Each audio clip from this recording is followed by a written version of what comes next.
Today's episode is sponsored by Divine Social.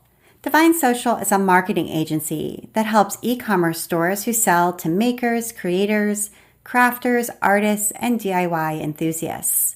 They're behind some of the biggest brands in the creative industry, responsible for strategies to move your online traffic from prospects to buyers to raving fans. Just in time for the Black Friday Cyber Monday rush, the team at Divine Social is offering a customized review of your shop to help you uncover what's keeping you from selling more. Go to divinesocial.com/CIA for more details. Thank you so much, Divine Social. And now, here's the show.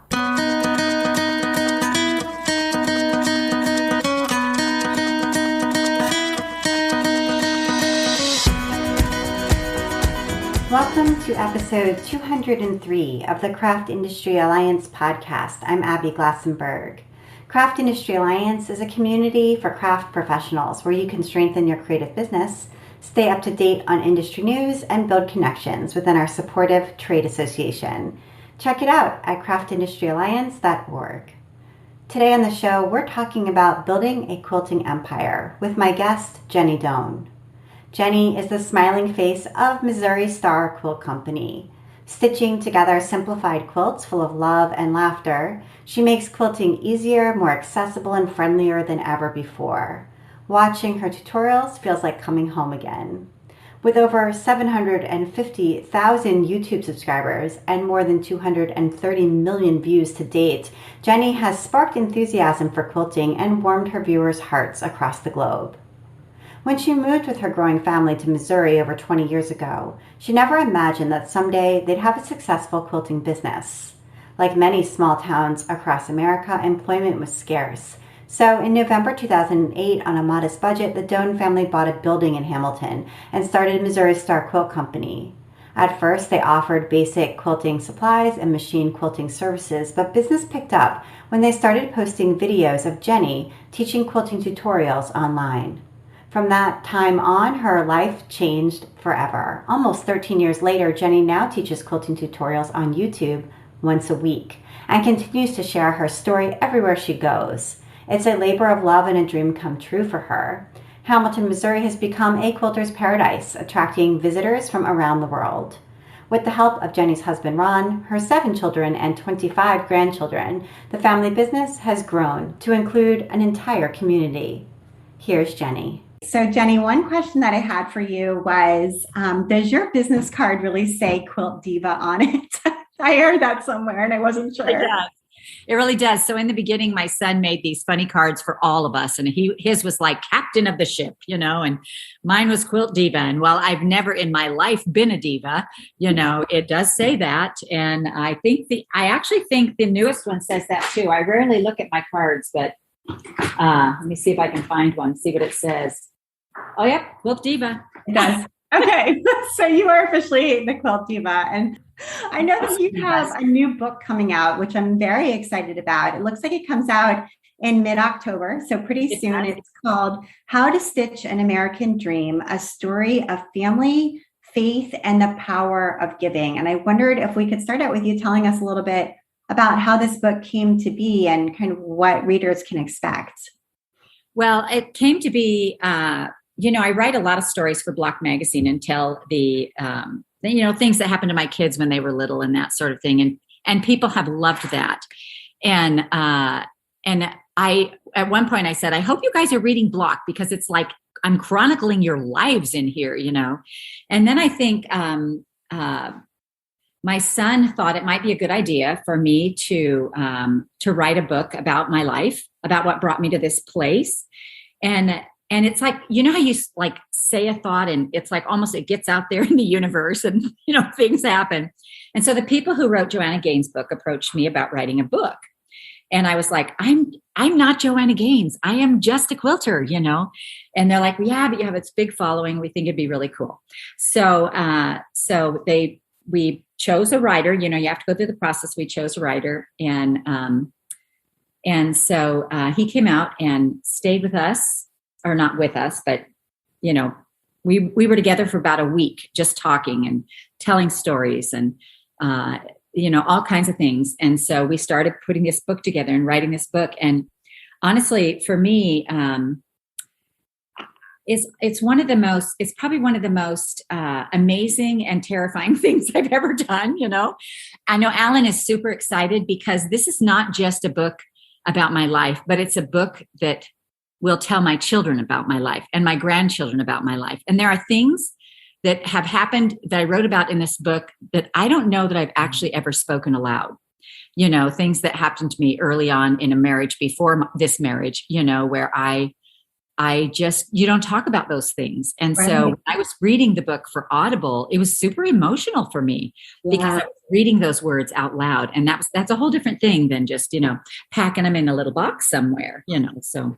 Yeah, that's wonderful. I'm very, very excited to read it. I think that's great that you spent the time now just to chronicle your life in this way. So that's great. And people can take a look online for it in mid-October. So I wondered also, one of the things that's always struck me from watching your YouTube videos is the way in which you make quilting friendly and sort of not being afraid to be a real person who sometimes makes mistakes. And I thought about Julia Child, and there was a quote in an article in the Washington Post in 1992 about Julia Child that said, it wasn't that she could do no wrong, rather she made doing wrong so right. The more she faltered, the more viewers loved and trusted her. And I wondered if that resonates with you.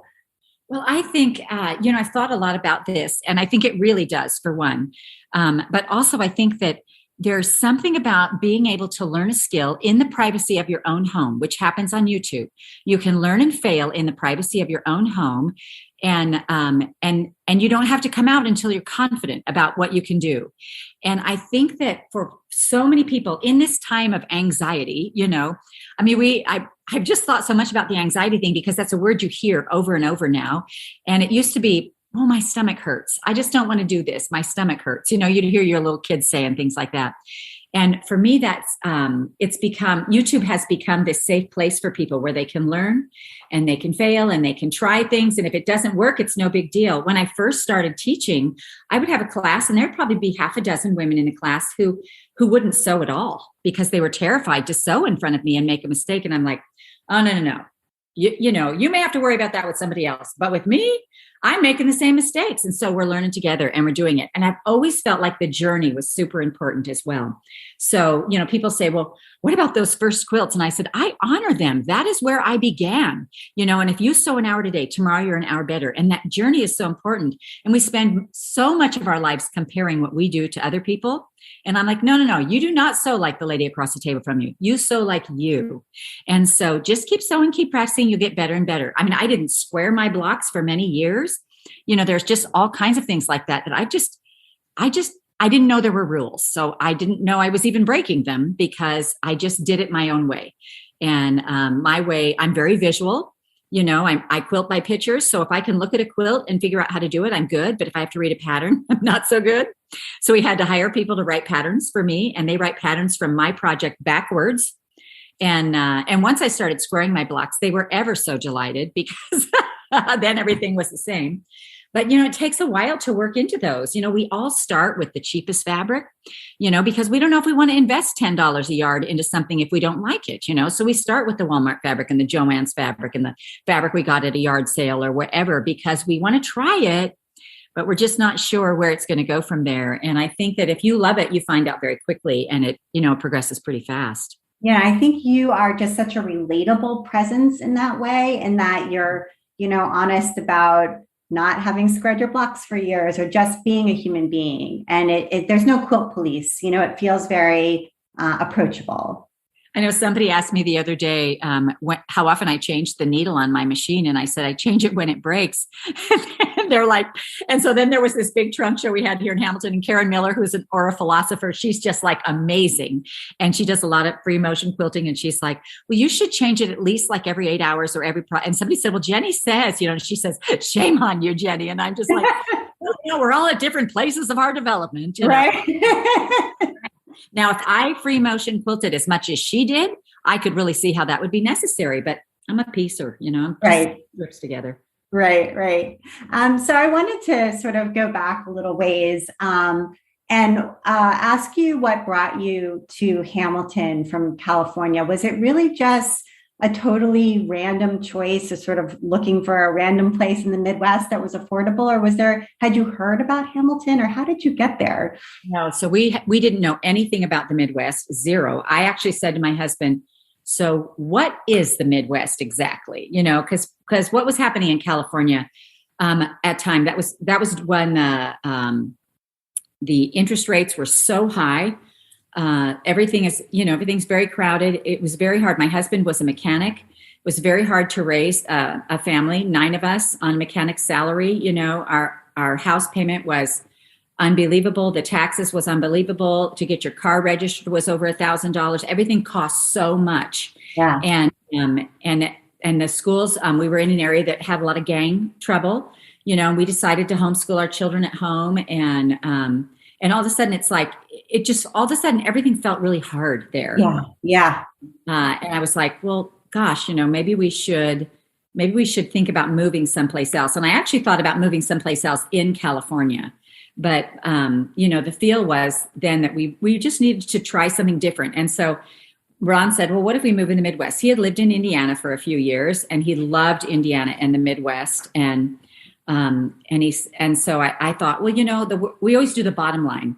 And the worst that could happen is we would get there, we would feel like we'd made a terrible mistake. We would call it a vacation and we would come back, And so we just decided to try it. And literally from the first couple of days, within the first week, and weird things. I mean, the Midwest it's not like California. It's a whole different lifestyle. And so the first house we rented, it had no floor in the kitchen and a sapling growing through the shower. It's like people just walk out and leave them. We got into another house that had been abandoned for 40 years, and it was just full of trash. And, we've never been able to afford a nice house, but we were always able to make our house nice. We're hard workers. And so we would paint and we would scrape and we would, our second house out here, we literally worked for labor. Our rent was our labor, and we showed in detail to the landlord and restored the house, because we always do that. And that was I love watching that happen. I love taking something that is, falling apart and falling down and making it beautiful again. And so we've always done that, whether we've rented or not. And it wasn't too long after we got here before we found a house. But again, the house we found that we bought was a 4,000 square foot Victorian. It was $25,000. Wow. And it probably wasn't worth that. As a matter of fact, the realtor who sold it to me, she goes, make him an offer. It's not worth that. It's in terrible shape. I mean, the back wall of the house was only plywood. He had sold off most of the woodwork, except for the big columns that were right inside the front room. He had, there was no floor in the kitchen. There was no porch on the front. And so, but we went in and, we bought the house very cheaply. So we put about $100,000 into it. So 125. And we've got this fabulous Mission Victorian, that's just. Which $125,000 in California is not going to buy you a 4,000. No, it's not gonna buy you, as a matter of fact, it's not just not buy you anything. Yeah. And it became a much easier way of life for us. It was a much more laid back, relaxed life. And we were here more than 10 years before we started Missouri Star. Okay. And so we 95, and it was 2008 when we started Missouri Star. So we come here with the idea that we were going to start a quilting mecca. I wasn't even a quilter at the time. I was a clothing sewer and a costumer, but I'd never made a quilt. And well, actually, I take that back. I had made a quilt. I had sewn squares together for my grandmother, but I didn't know I was quilting. I was just sewing squares for her. I didn't know, it was years later when I was like, oh my gosh, that is a quilt. Yeah. So, okay. So you're there for a number of years, with, growing children. When did you first start quilting? Was it for a family occasion? No. So, I actually went to the theater here in town. We have a little theater. And they would do a couple of shows a year, an adult show and a children's show. And I offered to be their costumer because sewing is my thing. So how some people clean when they're mad? When I'm mad, I've got a whole new outfit, I'm just plowing through that thing. And so sewing is my go-to. It's what I do. And when your children get to be a certain age and they will no longer wear matching clothing, and they don't really want your homemade clothing. And so I went to the theater to see if I could costume for them, and they did not need a costumer. And one of the ladies said to me, and I said, but I've got to sew, and my children don't want to wear the clothing anymore, And she's like, well, why don't you take up quilting? And literally, so I was 37 at the time, and I said to her, old people do that, and I don't think that's my thing. But I became intrigued by it because I had a neighbor, when you live out on a farm, there are 2 houses, and then there's like a mile and 2 houses and a mile, and so our neighbor across the street, she was in her 80s, and she was a quilter, and she made these fabulous quilts. And I would go over, when I would go to visit her, she would bring out these things and show me. And so I asked her if she would teach me how to quilt. And she said, sure. And I said, what fabric do I need? And she said, well, just scraps. And I said, okay. And I said, my sewing machine is pretty heavy. Do you want to come to my house, or do you want me to bring it here? What are you more comfortable with? And she goes, oh, I do all this by hand. And I said to her, I'm pretty sure I'm not ever going to learn to quilt with you. I'm so ADD. Yeah. I got to do stuff fast. I have this huge family that I'm taking care of. And so if I sewed, it was in snippets of time, just little Sure. pieces of time. And so but I was intrigued by the fact that these beautiful things, it was like, they were like puzzles to me. And so, and I got an ad one day in the mail came for the adult classes over in Chillicothe, which is 30 miles away. Okay. And they were offering a quilting class. And so I thought, maybe I'll take that. And I signed up. And then I was so panicked about it because I had to choose, it said to choose like 7 types of fabrics. And I just didn't even know where to go. And so I actually called the lady, got in touch with her through 2 or 3 phone calls, and convinced her to go shopping with me to show me how to pick out fabric. Because, when you make a dress, you pick a fabric you like and make a dress. It's not like you have to have things that are, she had words like lights and darks and mediums and, a cotton and quilting cotton. And, I was just like, okay, I just need a little help through this. So she came and helped me choose it. Well, then when I was making the blocks, and it was the log cabin, and I was making the blocks. And when I got home, when you teach a class, it's like, okay, we're going to put it together this way. And so when I got home, I turned those blocks and a whole new pattern appeared. And I was so astonished. I didn't know there were books written about the log cabin. I didn't know there was a zillion ways to set it. But what happened when I turned those blocks was so amazing to me, hands down. It was the most creative thing I'd ever done. And it was just like, this is the coolest thing ever. So I sewed them together. Well, then I realized I couldn't go back to the class without my blocks. So I made a new set of blocks. So literally at the end of the class, everybody was finishing their quilt. And I think I had made 6 or 7 of them by then. I was just just amazed by what would happen when you started putting those blocks together. And even today, people say, what's your favorite quilt block? And I'm like, I don't have a block. What I have is that moment when you put the blocks together and you see something that you didn't know was there before. That unexpected secondary thing that happens. That's my favorite part of it right there. Tracy Reuter, and our company is Divine Social. And what is Divine Social? So we are a advertising agency. We're a digital marketing agency that helps and focuses on brands and businesses that sell to makers, creators, crafters, artists, DIY enthusiasts, and we help them create successful digital acquisition strategies. Okay, so what does that even mean? So it's great that you specialize in this niche. So you're talking to makers, which is awesome, and you understand them. You're a maker yourself. Yeah. But what does all of that other part mean? So our specialty is when you have your own storefront and you are trying to get people to go from never hearing about you to actually buying from you on your e-commerce storefront. We specialize in basically designing, if you will, the creative process to get people from never heard about you before to becoming raving fans. We've been serving the makerspace for over, 5.5 years now. Our team has been quietly behind some of the biggest brands in the space, and we have a tremendous amount of experience understanding the nuances of very tactile products. And we know a lot of times people want to touch and feel things, but we've really mastered how do you do it digitally. So if a company is wanting to really grow their direct to consumer, whether it's Shopify or whatever it is that they own. So not necessarily an Etsy store or Amazon or something like that, but directly. That's what we've been doing for the last almost 6 years now in this particular space. That's fantastic. Such a good resource to know about. And how can people find you and be able to reach out to you? Well, our website is divinesocial.com, and you can go there. And then if you go to divinesocial.com/CIA, for a limited time, we have an opportunity for people who are already doing direct to consumer and want to get our eyes on their store to find out what's preventing you from getting more customers. So that's definitely there. So valuable. Thank you so much, Tracy. My pleasure. Thanks, Abby. Thank you so much, Divine Social. And now back to my conversation with Jenny. So you are in Hamilton, you're becoming a quilter, clearly off to the races with excitement about this. What just made you feel like, oh, I need to do this in some professional capacity? Because lots of people become hobby quilters, and they... Right. And see, I didn't have money or time for a hobby. I had a family. And so I'm very practical, and it was important for me to make things that were useful.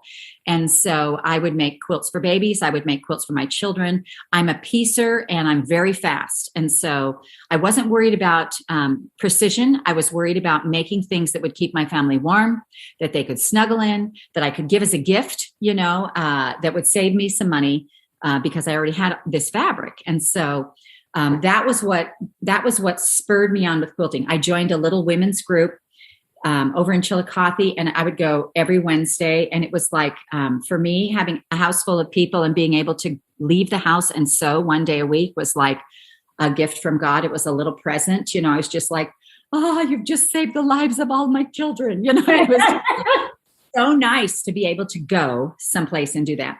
And they were wonderful mentors for me. Really, they were wonderful mentors. I was saying, well, I just did this. And they're like, oh, well, you can do it that way. I just came at things. My brain does the shortcut thing because I have so little time.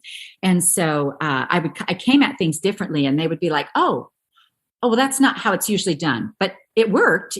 So that's good. And I was just like, but they were wonderful mentors for me. And so I started doing that. And then it got to be, if you're a piecer, you have a bin of quilts ready to go to the quilters at all times. Yeah. But I could not really afford to get my quilts quilted on a regular basis. So if I was giving one as a gift or something, I would save up and I would get it quilted. So one day Alan was over and he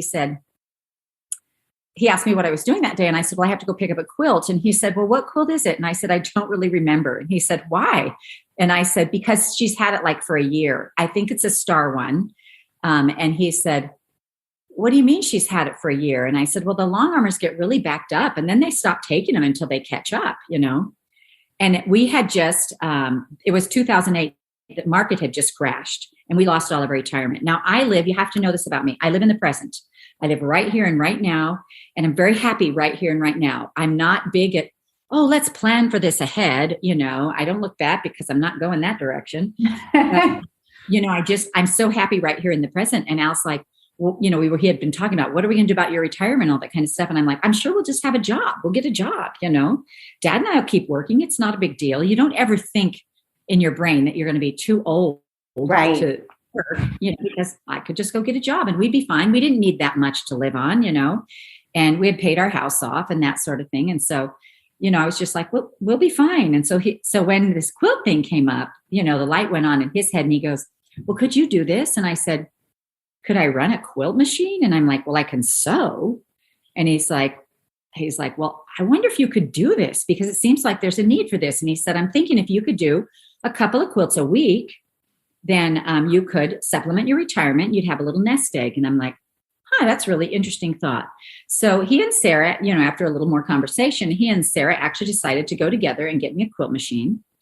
And when it came, it was too big for our house. So we had to buy a building, and the building cost less than the machine did. But when you have a building with a machine in it, it becomes a business.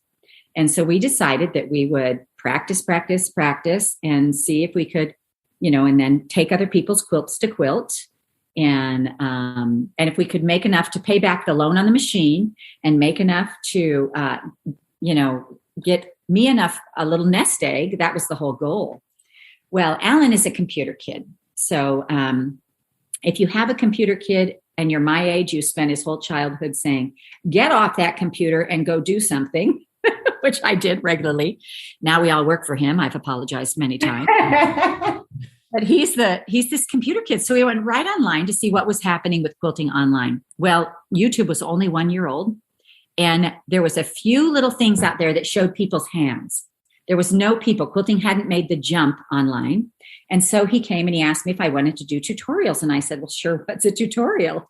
And he said, I want you to teach people how to quilt online. And so we started with this tiny little video camera. It looked like one of those little old 110 cameras. And I would say things like, today we're going to make a 4-patch. And he would stop me and he'd say, Mom, I don't even know what you're talking about, because we have our own language. And so I would say, all right, today we're going to take 4 squares that are the same size. 2 are going to be light, 2 are going to be dark. We're going to put a dark with a light and a light with a dark. And it makes a block we call the 4-patch. And because he would stop me if he didn't understand, it made it very usable for beginners. And, people started watching, and YouTube is everywhere. It's huge, and I actually fought with him at the time because it was only a year old. I said to him, Alan, pretty sure you don't want your mother on YouTube. That's where all the crazy teenagers are. He's like, you're going to have to trust me on this. It's going to be our center for learning. And I was like, were you suspect that women your age in your, 50s or older would actually get on YouTube? Because YouTube at that time, as you just said, was not a place necessarily one thought of going in, that age. Yeah, no, I had just turned 50. And I was just like, Alan, nobody my age is ever going to go to the computer to learn anything. And he's like, you're just going to have to trust me on this, Mom, and I couldn't see it. Again, I live right here, right here, right now. And so, but he has always been able to project, and he's a risk taker and he's a forward thinker. And I would still be in that one building, honestly, if it wasn't for him. Yeah. So. He had kind of a bigger vision. And was this also driven by the feeling that like the local market in Hamilton and surrounding areas for what you were offering just wasn't quite big enough to sort of grow this business, this new long arm business, into something that was really going to do what you wanted it to do? So we had 2 or 3 long armors in our area, and they were all backed up a lot. And I think I just thought that if I could just do a couple of quilts a week, there was no goal of growing a business. We were just trying to do a couple of quilts a week, maybe 4. So then 2 could pay for the quilt and keep the lights on, and the other 2, would go to me to help me build a nest egg, that sort of thing. And then people started calling, and one lady called and she's like, so that fabric that you showed in your video? And I said, yeah. And she said, well, I'd like to buy some of that. And I said, well, it's mine. And she said, no, I want to buy some. And I said, we're not selling it. It's my fabric. She said, well, then where did you get it? And I was, I just was like, because I'm pretty much a joker all the time, and I was like, well, 1984, Ben Franklin. She's like, I'm like, I don't know. Nobody knows where they got that flat fold that's in the green bin. We don't know. And so I said to the kids, all right, we need to think about selling fabric, and they had been, we'd been trying to get some fabric, some bolts and things like that, but we didn't want to go into debt either. And a whole line of fabric was 40 bolts, and we didn't have to buy 40 bolts. And so pre-cuts were brand new, and we went to market, and literally, we just came to market feeling like, we were just kind of blown away, because we thought we could do this. And we were just like, there was a lady in front of us in line, and she's like, well, I only had 80,000 to invest. And we're just like, whoa, well, right. And so, let's talk a little bit about that the pre-cuts. So it sounds like did you first kind of discover pre-cuts at Quilt Market, or Missouri Star has really played a huge role in the success of pre-cuts. And it was because we could buy, a dozen pre-cuts and then 1 bolt to do a border. And that was our project, and so it didn't, so we had we were able to show all 40 fabrics without having to buy all 40 bolts. It was a way as a shop for us to get into the fabric market without having to extend ourselves and hope someone came to Hamilton to buy it, because we really weren't selling in Hamilton. I mean, it's not like there was, I mean, we had lots of friends and things like that who would come and support us, but it's not like people are going to drive out of their way an hour north of Kansas City to a tiny little farming community to go to a tiny little quilt shop, And so, most of our sales were online. Once Alan built a website, we got an online presence and that sort of thing, and all that happened. Then, we started making some sales online, and that for us just kind of, once that stone starts rolling, and one of the first things that happens was we made this big mistake. So Alan put up layer cakes, and they were supposed to be like $28, and they were $8.88. And we had only 7 of them, and we sold all 7 like really quick. And Alan was like, "Oh, that was a mistake. Do I call them and tell them? Surely they'll know that these are supposed to be much more." And we all talked about it, and it was like, well, we can call them and tell them, or we can let them think that we give really good deals, and that's what we decided to do. And that really helped, people like, "Oh my gosh, you've got to go to this site. They've got such good deals," Right. And so that was the origin of the daily deal. Yeah. Right. Alan loved Woot, which is if you're a computer guy, that's a daily deal site. And he loved that idea of it. And so he was the one who wanted to do the daily deal. And the problem with the daily deal for me is that it happens every dang day. It's just, so somebody's like, "Do you still do it?" I'm like, no. We have a buyer for the daily deal. We have somebody who writes the story now, because Alan, he would call me and he'd be like, "Mom, it's 11:30. I need you to write the story." And I'm like, "Nope, my week was last week." Right. Yes. Just to clarify, there's like a little story next to the fabric that's for sale that day. Yeah. Okay. All right. So we still do the deal, and we can't, it used to be, we would just look around and we'd be like, "Well, we have 10 of these. Let's put 10 of these up." Obviously we can't just put 10 up anymore, so we put thousands of them up, and we literally buy for the daily deal now. So it's right. Its whole own, cog in the wheel. Right. And so, so people started watching you. As you said, YouTube is everywhere and all over the world. And it sounds like at that time when you started around 2008, 2009, there just weren't very many tutorials online either. And so even though yours might have been a little bit rough in comparison to what they look like today, they were, still really popular. And so people started to write you letters and also to kind of arrive in Hamilton to see you. Is that right? Yeah. And that was really interesting for me, because I just thought I was sewing. And here are these people who had never been able to take a class. Some of the first letters I got were from people who were handicapped or homebound, and they couldn't get out. They couldn't take all their oxygen and paraphernalia. And we've all been to quilt shops. I mean, rarely do they have room for a wheelchair, in the aisles. Yeah. So they were just so thrilled that they could take a class, and my whole thought process was, if I can teach these people how to quilt, then they will send me their quilts to quilt them. And that was how I was going to make money. So I would teach. So it was, you're going to teach them how to piece the tops, and then that's going to grow your long run business. Yes. And then they would send their tops to me to be quilted. And so, as it went along, that whole sharing of knowledge was a whole unheard of thing in the quilt industry. And for most people, not a lot of people were happy with me doing that. I was going to ask, as far as because, usually I think prior to YouTube and to these videos, you would go to your local shop, you would pay for a class, and that's how you would access this knowledge. And so by making it free and freely available, you're kind of undercutting, or upsetting the business model that had been in existence prior to. Yeah, it's true. And my feeling was, I can't control the price of fabric, but I can control what I do with this. And all I'm doing is telling them. I'm not writing a pattern, I'm not, and there are so many things that were public domain and fun. And I just thought, because if I can see it, I can do it. And I knew there was a whole set of learners out there that were visual. Sure. And so I thought this will be really good, for those people. Plus they'll let me do their quilts. That was my whole big thought process, and so what's really interesting about it was that it was very, very short into that, where people were saying, well, that's great that you're teaching us, but we want a pattern.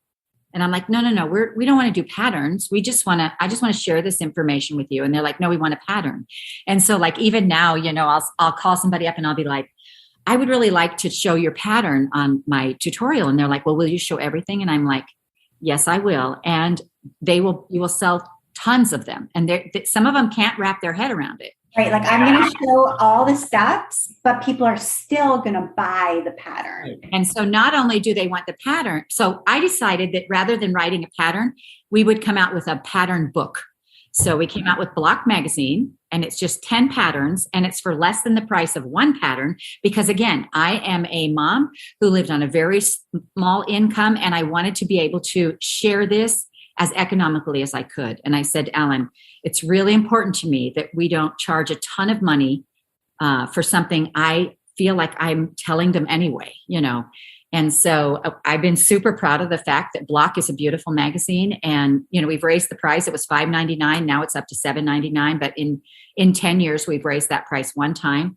And for 10 patterns at $7.99, 10 printed patterns is still a very good deal. And so then what happens is people buy one block to keep for good, and then one for them to write in and work in, and then they're buying the individual pattern plus, and I'm just like, this is so fascinating to me, because that wasn't my plan at all. But the people who generally, what happens if people see a tutorial with a pattern, they want the pattern. Right. And they also want the exact fabric you're using. They do. And so a lot of times I'll make another block in a different fabric, and I'll be like, so this is what it looks like in solids. This is what it looks like in Christmas, because they see that. But that's also, we buy for those tutorials, and so, right. So that people can buy that fabric. But I feel like, people always ask me, they're getting ready to open up a shop, and they'll say, do you have any advice for me? And my two advice, number one, is be nice. I think the number one reason shops close is because people aren't nice. We've all been in shops where you feel like you're putting somebody out if they have to cut your fabric. They don't say hello to you. They don't talk to you. It feels really uncomfortable. And there are options for them now. People can go right online, but they're always going to go to brick and mortar first.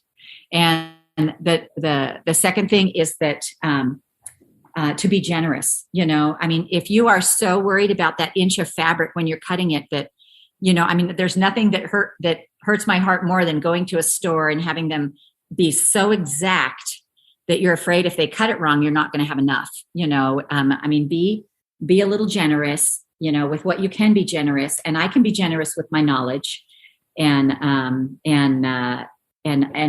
we try to involve other quilters as well, so that right. Actually this year I've actually found quite a few patterns that I love that other people are doing, and I'm like, can we just sell this pattern for you like crazy, and they're like, okay, but some they'll say, no, I don't want you to do that. I'm like, okay, that's fine. It's all right. But, I love being able to boost other people's business as well, and if I show it, they're definitely going to get a boost. Right. Oh, of course. And did you have on-stage experience in your life prior to being on camera for YouTube? You talked about the theater, the local theater. Had you performed in theater yourself or had on-stage experience? So I sing, and I always thought that was something I would do, as a thing, and so I have been on stage. I've done a lot of musical theater and that sort of thing. And I enjoy it. I do enjoy it very, very much. But as you get older, you have less control of your voice. That control goes. And so, I don't do a lot of that anymore. But I do. I've never been shy. I'm an extrovert. I'm a talker. Yeah. I can get up and talk in front of anybody, and I don't need preparation. Yeah. And is it odd now? you're what we call a celebrity, right? So you're a celebrity within the quilting world, and I imagine when you travel places, there's a contingent of people who immediately recognize you, come up to you, know exactly who you are, very excited to see you, and yet there's probably a fairly large contingent of people who have no idea who you are because they're not at all in the quilting world. And so they, you say your name and they just don't blink. They don't know, so is that an odd feeling to have, like, you're a celebrity in certain circles, and then in other circles, you're just a regular citizen? I've often thought about how people who are like legitimately famous across the globe, right? How tough that would be, because I can still go out unnoticed largely. Right. I mean, if I'm in an airport, when I walk on a plane, it's rare that the stewardess doesn't say, "I know who you are," because anybody who's in a high stress job, they do some sort of creating because it's so good for them. Doctors, like I did teledoctor during COVID.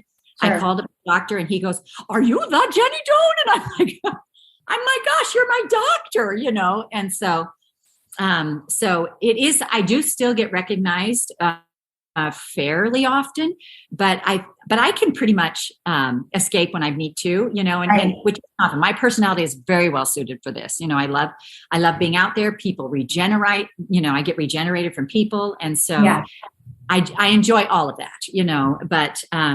But I do. I am glad that there are times I can just go to the grocery store and 100%. Exactly. I never forget that somebody could recognize me. So I don't go out in, pajamas.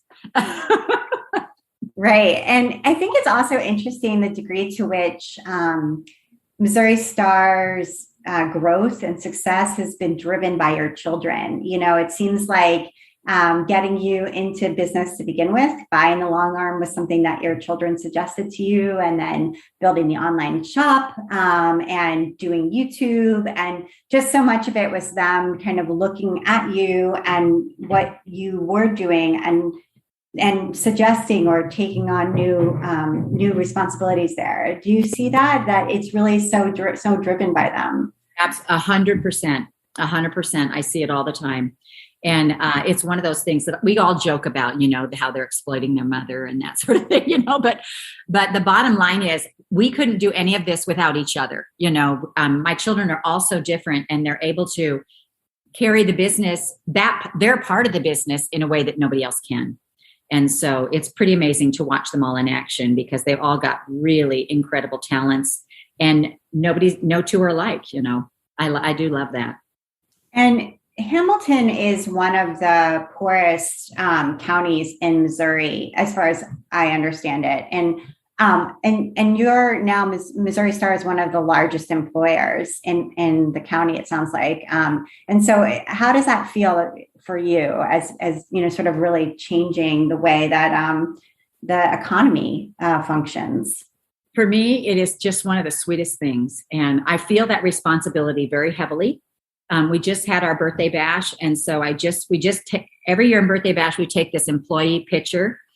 And I mean, it's like 450 people. Oh, wow. All in there. Our photographer, he never gets to be in it, although he is also employed, but he's way up on a ladder so that we can see everybody. I mean, it's just, and to look at all those people and to know that, you're responsible for the fact that they have a job and that they can support their families. It feels amazing. And, that responsibility is so great, because it's, you just keep hoping. I was on a walk this morning, and one of my neighbors stopped me and he asked me that same question, how does that make you feel? And I'm like, well, I said, I'm aware, very aware of the, of all the things that entails, that yeah. If anything, if something goes wrong in the company, it affects more than just me and my family. It affects a community. And so yeah. we work very hard to, do we misstep? Sure. But the thing I love about our company and our family particularly is we're totally transparent. Okay, we didn't know. Sorry, we'll try again. As a mother, I was the same way. Not one day did I get up in the morning and say, today I'm going to be a bad mom. but sometimes at the end of the day, I said, today didn't go so well. Sorry, guys, we'll try again tomorrow. I mean, you just do the best you can. And you only know what and so for us, it's, we try really hard to keep on top of the stuff, but. And you were saying that you were on a walk this morning, and I've noticed just watching you day by day over the past year, you've made some really significant health strides and are out there moving, walking, and you've lost quite a bit of weight, it looks like, just from looking at you in pictures. And so I wondered if you could talk about what maybe prompted that and how that's been going. I would say really it's COVID because I am not good at self-care. I wake up running and I kind of wear busy like a badge. I've got to be busy. I've got to be going. I don't take time to eat well. So, I'm traveling all the time. So I eat fast food 3 times a day and I'm doing, all this stuff. And all of a sudden COVID hits and I have to actually stop and slow down. And so I'm like, well, I'll make all the doctor's appointments. I'll make all the, and I really wanted to start doing some self-care where I actually sit down in the morning, read something, have a cup of tea, do a little thinking. None of that has been very successful for me, but I walk. I started walking and we started eating way better. We started intermittent fasting. We started sharing a meal and then sharing half of a meal. And so we just are trying really hard to improve the quality of our lives. And I just feel so much better. I feel so much healthier. And I know for people who have that racing brain like I do, it offers you the walking particularly, it releases those hormones that give you that peace, that help you feel that peace. About halfway through the walk, I'll take a deep breath and I'll be like, okay, well, that just kicked in. That feels really good, And so, and I have a friend that walks with me. So that's really helpful. Right. And you've been sharing this progress and these walks and things on your Facebook page. And I don't know if that's you updating it or if it's somebody on your staff updating it, but I do feel that's my page. So it's that's me. You. Okay. That's you writing those posts. And I feel like it's, I don't know, it's a kind of role model to say, get out there and move and be active. So many people this last week said to me, what you're doing is so inspiring.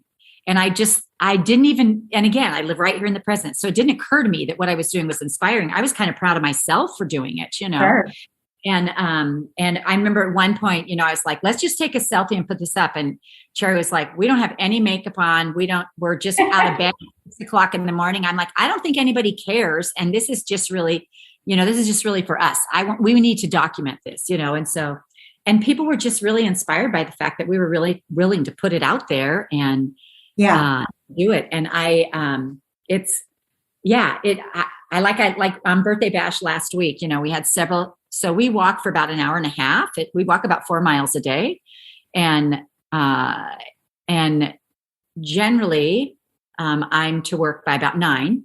And we had several mornings during Birthday Bash where we had to be here at 8. And so I didn't do my walk. And I was just I just felt like I was sluggish and, your body gets used to that. Do it. Exactly. Yeah. And I'm doing it in the morning. I am not one of those who can say, oh, I'll take a walk after dinner, because I will find a million excuses. Plus there's something about doing it first thing. And the whole rest of the day, you're like, no matter what you accomplish or don't accomplish, you're like, you know what? I walked 4 miles today, And so even though maybe you get nothing else done of consequence, but you did something big and it's already over, I love that. And can you talk a little bit before we get to your recommendations about how Missouri Star handled COVID as far as did you see an influx of online orders at the same time as having to close all the shops in Hamilton? And how did you survive this? So we did. So we actually shut down our shops, and that was largely the decision was made because we have a large Amish and Mennonite community, and their medical thing is a whole nother thing. But we realized that one person coming from someplace else could take out our whole community, essentially. And so we decided to close down those shops, and we had all those people go out to the warehouse, and we weren't exactly sure what we were going to do. We just knew we didn't want to lay them off. I did the mask video, and we were selling fabric for masks, and we became essential for that. But people were home now, and our business literally picked up in the warehouse about 40%. Wow. And so it was just a miracle to me that we didn't have to lay a single person off, and we never actually stopped hiring. And wow. that was a huge, huge, amazing thing. And I got a letter here just recently from a girl who was thanking me for the mask tutorial. And she said, I had made this many masks, and I know so many people who had made so many masks. And she says, I just wonder if you've ever thought, how many lives did I save by making masks or making that video? And I said, I've never even thought of it, and I was just like, I just sat back for a moment and took that in, and took in all the people who watched the video and any mask video and made masks. I mean, I said to the gals at Birthday Bash, I'm like, how many of you made masks, and everybody raised their hand, and it's like, we've made literally hundreds of thousands of masks. And yeah. It was an incredible moment for sewing. It was just incredible. Yes.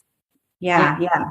And so that's really for us how we got through it. The thing that was cool for me at the warehouse is that we had people who were able to, every department out there had its own pathway they walked, their own bathroom they went to, their own break room that they went to, and their own door that they walked in and out of. And so we were able to, not only were we able to protect our employees in that way, but if somebody did get exposed to COVID, it was that pod that was exposed. It wasn't the whole thing.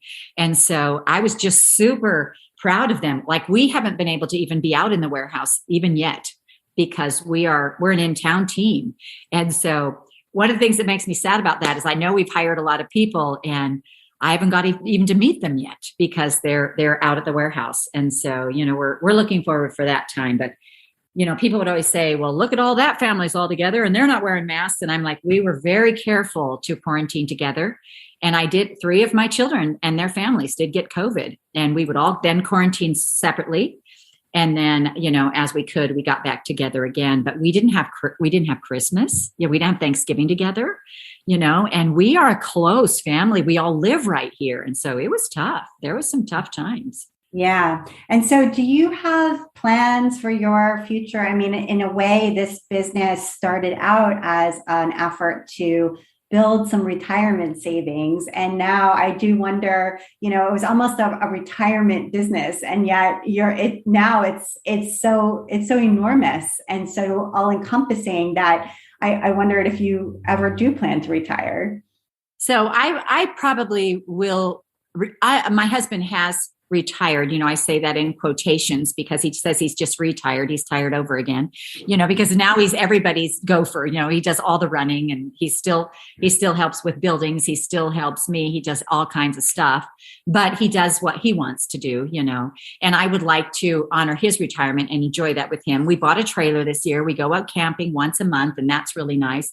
But, eventually I will retire. So part of my thought process on that is I brought Natalie and Misty in, and we do a triple play a month, the third Friday of the month, 3 ideas. And that's been hugely successful. And I would love to see us grow our cast of characters. And so everybody learns to a different style and a different brain type. And so while if we bring somebody on, while she may not be, or he may not be your favorite person to learn from, somebody is going to click with them and be able to do that. And I think if we have a big enough cast of characters that Missouri Star can keep going and keep functioning, even when I decide not to. My kids say that I'm going to be like Betty Crocker. My face is just going to be on everything forever. And I'm like, okay, well, choose a young one. Choose a nice one.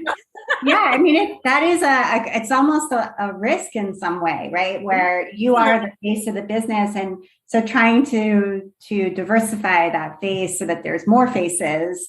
Yes.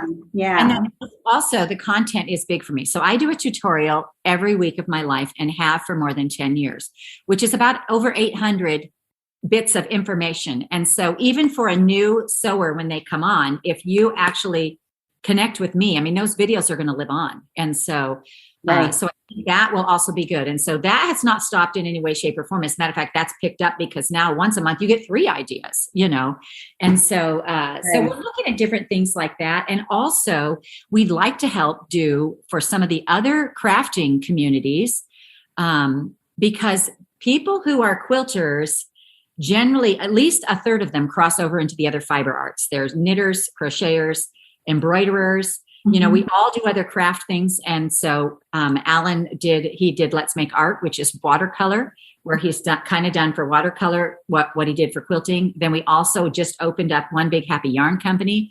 They have their own face, somebody doing tutorials, giving away that information and selling yarn. They each have their own store here in Hamilton, but we'd like to do that for more entities in the craft world, because a lot of times, if you're like into crafts, like if you walk into a craft store, like a big box store, you're going to feel so overwhelmed. But when I do a tutorial, I'm like, this is the fabric I used, and you can buy this fabric and this is how you do it. And it makes it doable rather than saying, here are 80,000 fabrics you can choose from. Good luck, Right. And so I think back to that first quilt that you made in the class, right, where you asked the shop owner to shop with you, exactly just right. Because, right there, that's a great example.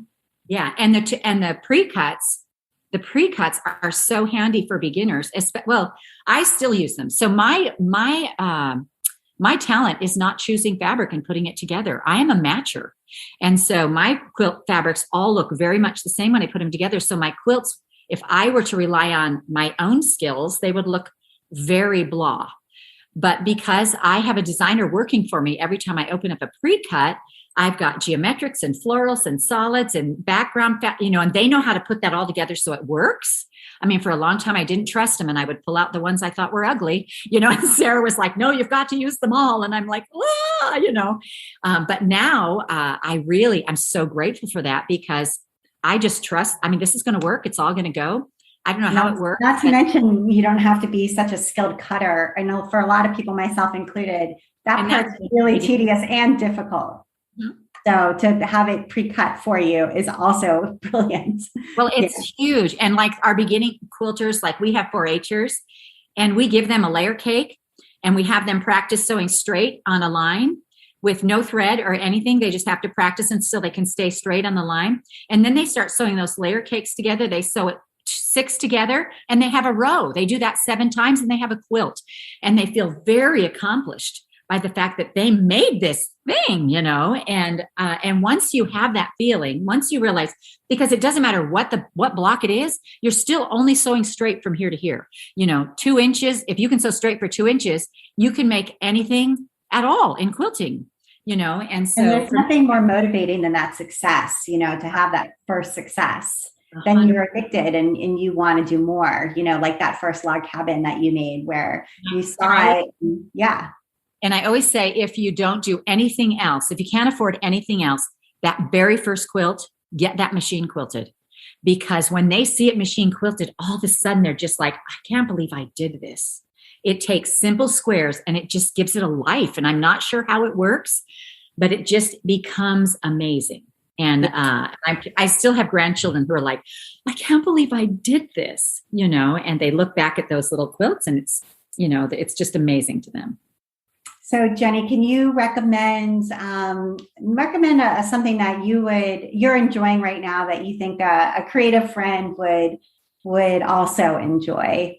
So one of my favorite books that I'm rereading right now, and I love, is Big Magic. It's by Elizabeth Gilbert, and it's just so good for creatives to read that. It's just a phenomenal book. The other thing I'm doing right now is I'm doing a lot of crumb and scrap quilting. Like I just made I took all my little pieces of my bindings and made a giant piece quilt. It's called Piece in Pieces, and I auctioned it off for Birthday Bash, but it's beautiful. I'm also taking little strips of colors and making these long table runners that I can put over my island. They're skinny. They're only I'll show you one right here. They're only about 9 inches wide. They're just skinny little runners. Yeah. But you sit it on your counter, because I have, it doesn't overwhelm your counters and things like that. It's just this little bit of color. Right. And I'm doing, I have a whole bin here of 1.5 inch strips, and I just finished a crumb quilt. where it's just all the tiny little pieces sewing together. And I just feel like that for me is so creative because I'm not a waster, and it's like taking all those pieces of things, that all those leftover bits, and giving them purpose. And I love that. And so I've just been doing a ton of that recently. And I think it's very therapeutic for one. And when I'm busy and stressed, I always tend to do, I'll come in every day and make, a couple of these blocks where it's just tiny pieces of stuff sewn together. And it has that feel of even just that it's just totally improv. There's no rhyme, no reason for it. There's no directions. You can't get it wrong, Right. Probably the one other thing I'm doing right now that I'm super enjoying is that I have a sewing buddy, and we get together again once a week. And that helps keep me going. I let her pick the patterns because I do that for a living. Right. And she will choose patterns often that I would never make. They're not Jenny Doan easy. They're much smaller pieces sometimes, and it really forces my brain to think in a different way, which I think is also very healthy because all of our brains get in a rut. Whatever's easiest for us. And I think that just is super good, for my brain to just think how somebody else quilts. I do like. Yeah, and get back into that novice chair too sometimes, and have that feeling. Yeah, I love that. I'm like, now what am I supposed to do here?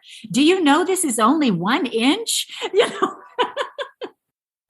Well, Jenny, thank you so much for taking the time to be on the Craft Industry Alliance podcast. It was just wonderful talking with you. Oh, I love it too. Thank you for having me. And you've been listening to the Craft Industry Alliance podcast. I'm Abby Glassenberg. Today's episode was brought to you by Divine Social. Divine Social is a marketing agency that helps e-commerce stores who sell to makers, creators, crafters, artists, and DIY enthusiasts. They're behind some of the biggest brands in the creative industry, responsible for strategies to move your online traffic from prospects to buyers to raving fans.